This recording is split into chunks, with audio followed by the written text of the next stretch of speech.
Hello, everyone. Tom Fox back again with Kenneth O'Neill for another episode. Kenneth, today I was hoping we could take up relationships, but before we get to that, I wanted to maybe ask you to review the elements of the Circle of Gumption for us. Oh, thank you. That's great. It's good to be here again. And the Circle of Gumption, of course, the book was published in July of 2022. And I guess the fastest way to get people back to recognizing the Circle of Gumption is through what I call the fundamentals of the Circle of Gumption. And these are the principles that we stand by. A person that would have gumption would be characteristic as this. Your mental input is so important. The things that you put in your mind, the books you read, the people you associate with, the music you listen to, and the things that you go through on a daily life. But guard the things that you put in your mind through the things you read and the people you associate with. And number two is we talk about living a life of integrity. And the byproduct of integrity, of course, is trust. Integrity is a big thing. And then number three is that we take this from Nike. Do it now, and you will be motivated to continue to do it. So we want to be motivated to do the right thing and to be the right person. We believe in self-discipline, self-control, and creating good habits. In fact, my good friend Tom Ziegler, he talks about take those bad habits and replace them with good habits. So that is a wonderful thing to do as a person of gumption.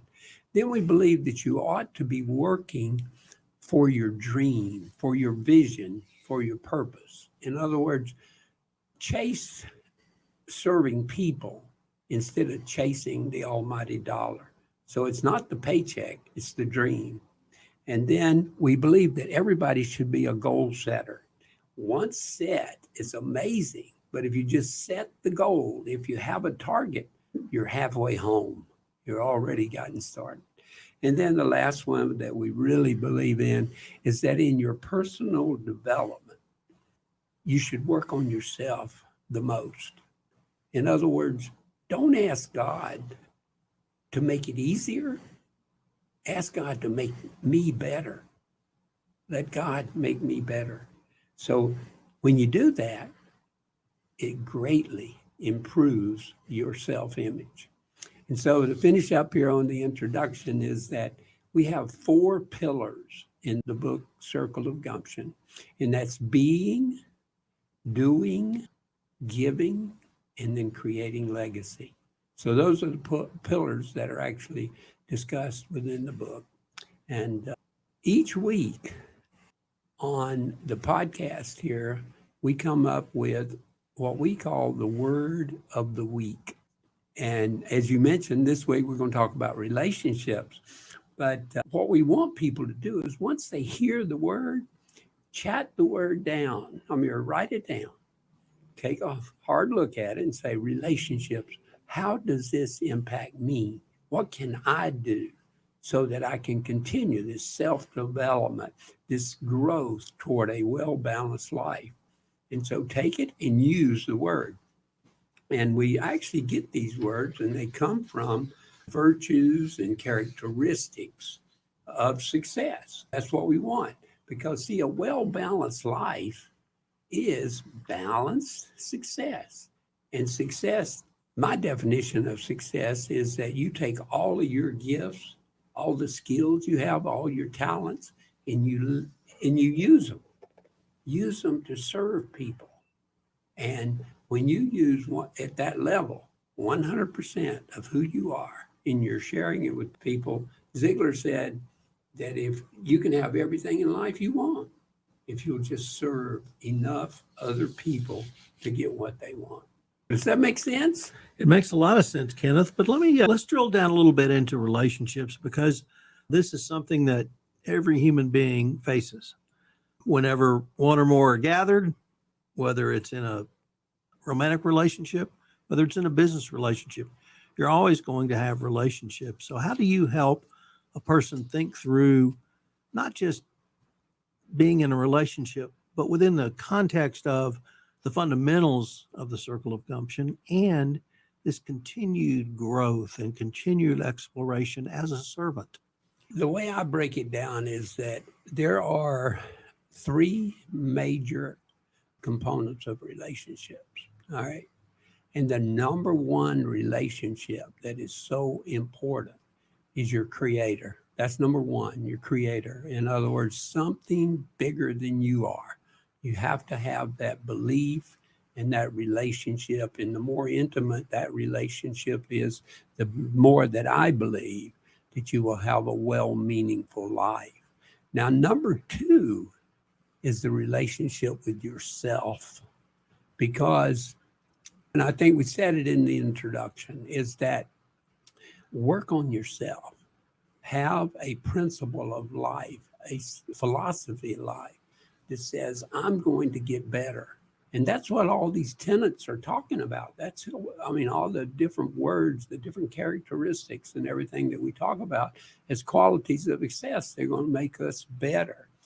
And then the third relationship group that we have is we classify it as others.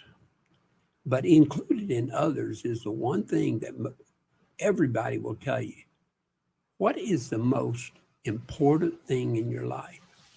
And 99% of the people are going to say, my family. My family. That's the number one priceless thing in my life. And when I'm doing my seminar, the one I do on goal setting and achievement, we're always talking about being intentional.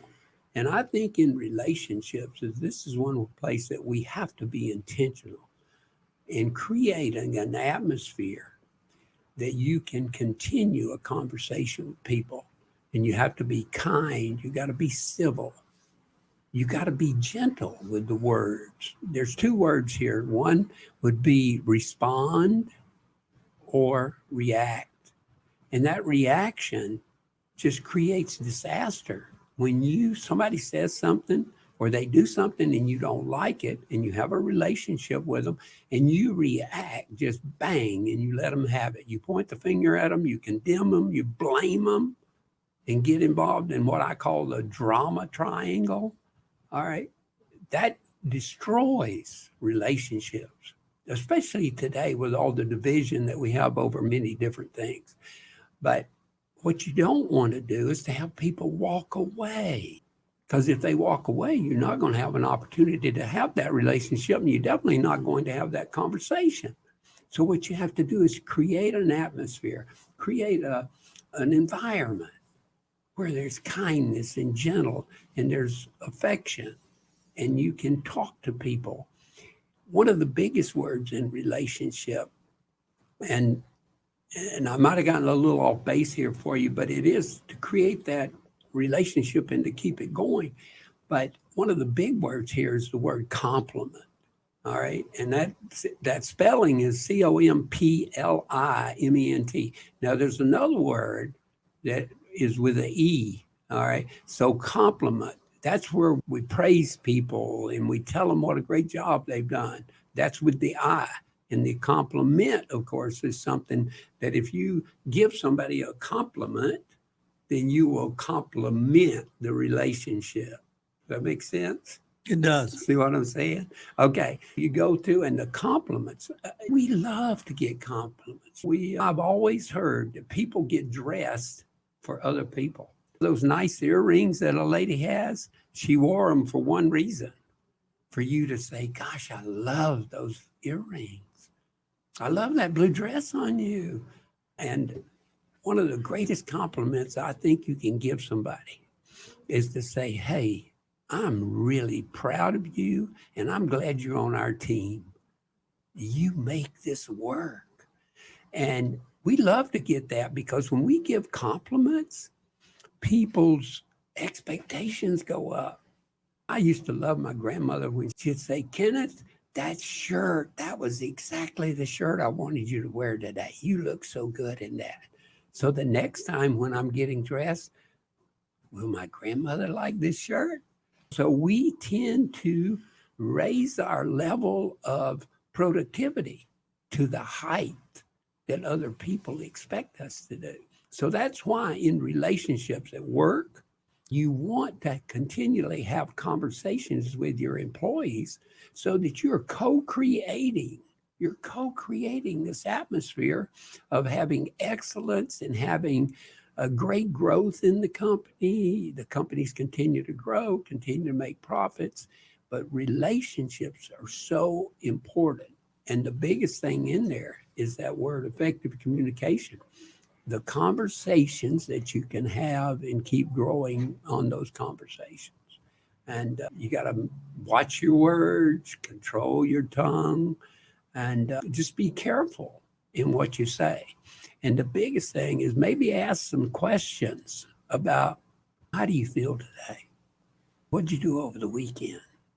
So it's always continual conversation around the water cooler. They still have water coolers today? I guess so. Just talk to people. Talk to people. They have water coolers, but they're at home.